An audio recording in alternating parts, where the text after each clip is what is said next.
रामकृष्ण हरी माऊली देवा मराठी व्लॉगच्या एका नवीन व्हिडिओमध्ये आपल्या मित्रांनो सर्वांचं मनपूर्वक स्वागत आहे। कालच एक घटना घडलेली आहे पुण्यामध्ये। एक 26 वर्षाच्या तरुणीला एका व्यक्तीने गोड बोलून तिला जायचं होतं आटपाडीला का कुठे मला बी एक्स वाय झेड माहीत नाही, पण तिला इकडे बस लागल्या तिकडे बस लागल्या असं म्हणून त्या एका बसमध्ये तिला विचारणीला नेलं आणि तिच्यावर अत्याचार केला। जर तुम्ही मित्रांनो मला सांगा, जर असलं नराधम असलं तर आपल्या आया बहिणी सुरक्षित राहतील का? फक्त हा तुम्ही विचार करा। जर समजा तुमची माझी किंवा तुमची बहीण असेल, जर असं घडलं तर किती जीवाला आपल्याला त्रास होईल। म्हणून असल्या गॉड बोलल्या माणसांच्यावर कुठलाही विश्वास ठेवू नका। 4 माणसं आपल्या बरोबर असतील तरच पाऊल उचलणार, तर कोणतेही पाऊल उचलू नका। ह्या त्या पुरीनं तो ताई म्हणायचा, ताई म्हणून तिला गॉड बोलून त्यानं तिकडं बसमध्ये नेऊन तिच्यावर अत्याचार केला। किती वाईट प्रसंग आला असेल त्या मुलीवर, विचार करा तुम्ही। म्हणून ह्यासाठी गॉड बोलणारे माणसं कधीही चांगली नसतात, ध्यानात ठेवा।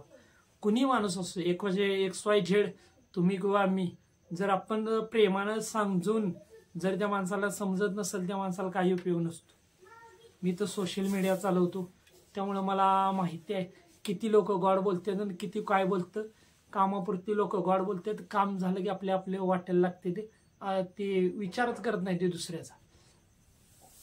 म्हणून यासाठी आया बहिणींनी कुठे बस स्टँड असू, रेल्वे स्टेशन असू, कोणत्याही ठिकाणी असू, गॉड बोलणाऱ्या माणसांच्या नादाला लागायचं नाही। का तर आजकालचा माणूस हा माणसात राहिलेलाच नाही। आपल्यावर गॉड बोलतात आणि आपल्याला ताई, माई, अक्का, दादा, मावशी असं म्हणतात आणि आपल्यावरच अत्याचार करतात। जर तुम्हाला हा माझं जर बोलणं तुम्हाला समजत असलं तर मी शुद्ध मराठी सांगतो। फक्त लक्ष देऊन माझ्या बहिणीनं, माझ्या आईनं, मावश्यानं लक्ष देऊन ऐका, हे तुमच्या भल्यासाठी आहे। कुणी असला कालचा नाराधम कसला होता, त्या बिचाऱ्याने जी वाट लावली सगळ्या आयुष्याची।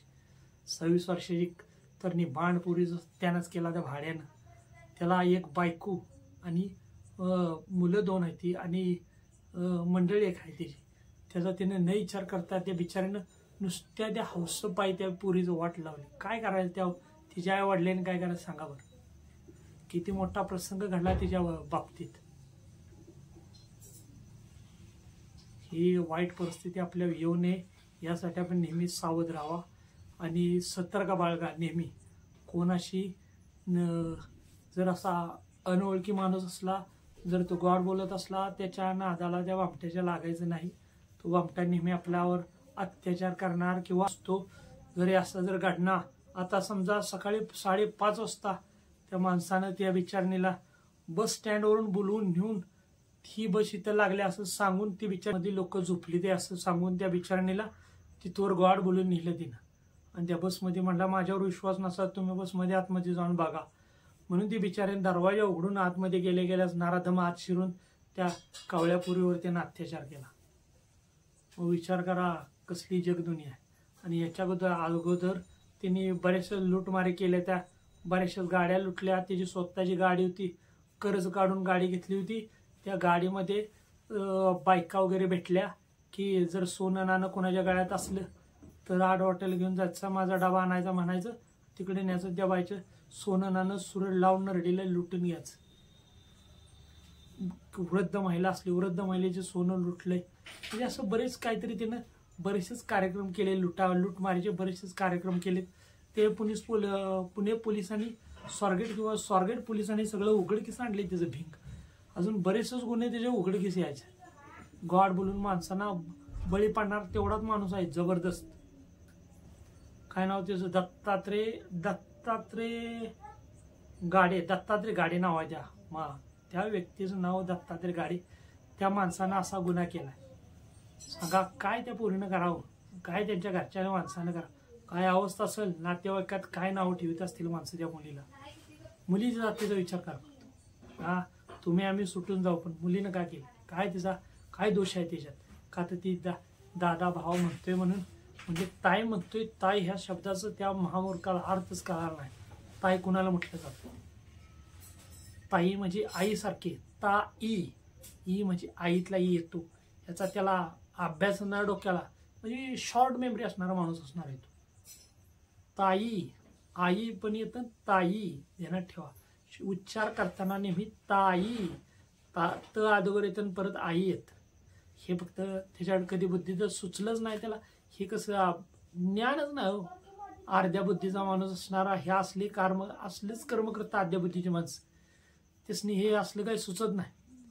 असला वावडा चिवडा धंदा करणं त्यांच्या नशिबाचं हेलेलं, म्हणजे ते त्यांना तेवढंच येड, बाकी कसलं वेळच नाही. अशा व्यक्तींच्यामुळं कॉन्सन्ट्रेशन तुटून जातं. लोकांचा विश्वास, कोणावर विश्वास ठेवावा कोणावर न ठेवावा असं होऊन जातं. माझ्या बाबतीत बी घडलं होतं. आम्ही नवरा बायको दोघं जण कराडच्या हॉस्पिटलमध्ये येत होतो. तर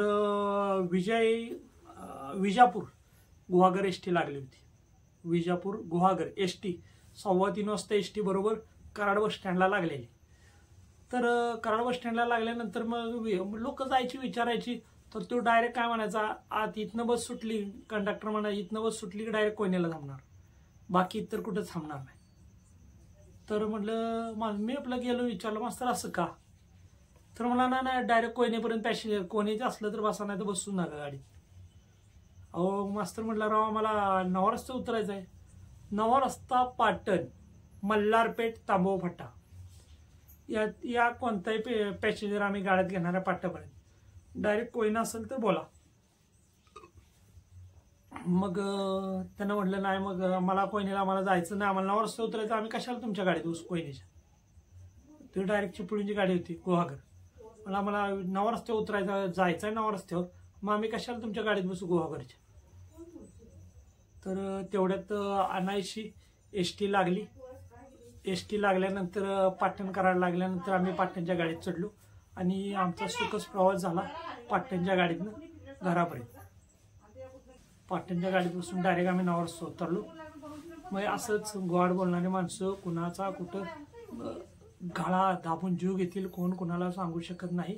त्यामुळे मित्रांनो, अशा आमिष देणाऱ्या माणसांना आणि गोड बोलणाऱ्या माणसांना भुलू नका. जर माझ्या या व्हिडिओमध्ये कुठे चुकलं असलं तर तुम्ही मायमिले करू नका, माझा राग धरू. रामकृष्ण हरी माऊली. जय.